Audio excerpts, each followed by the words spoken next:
The worst drought in 60 years has already cost the lives of tens of thousands of people across the Horn of Africa. In Somalia, the food crisis has officially been declared a famine. And the UN says time is running out for the young and the vulnerable.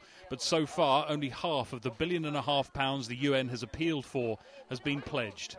When do you normally have your services? So 8,000 miles away, the biggest Somali community in the US is doing what it can. The money raised here in Minneapolis and across America is going directly to teams on the ground.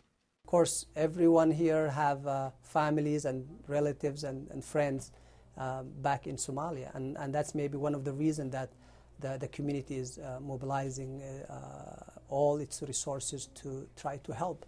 This is not an earthquake. This is not a tsunami. This is something, it's about food, supplying food. So it's sad to live in a world that people die simply, and children die just simply because not finding food. Hundreds of thousands have fled the crisis, further stretching camps already over capacity. And the control of the Islamist militia Al-Shabaab has hampered getting aid to many parts of Somalia. In Minneapolis, they say the money won't reach the militias, but that the issue shouldn't be used as an excuse for the world to stand by. It's a really desperate situation, and I understand the challenges that exist, including these groups, and avoiding them and trying to get around them to get to those people. But at the same time, as others have said, and our Hillary Clinton have talked about, we have to get the aid to those who we can at this moment. The greater concern for many in the Somali community around the world is that they believe this crisis could have been prevented. Now Al-Shabaab is blocking the aid to reach the starving people. How to deal with them?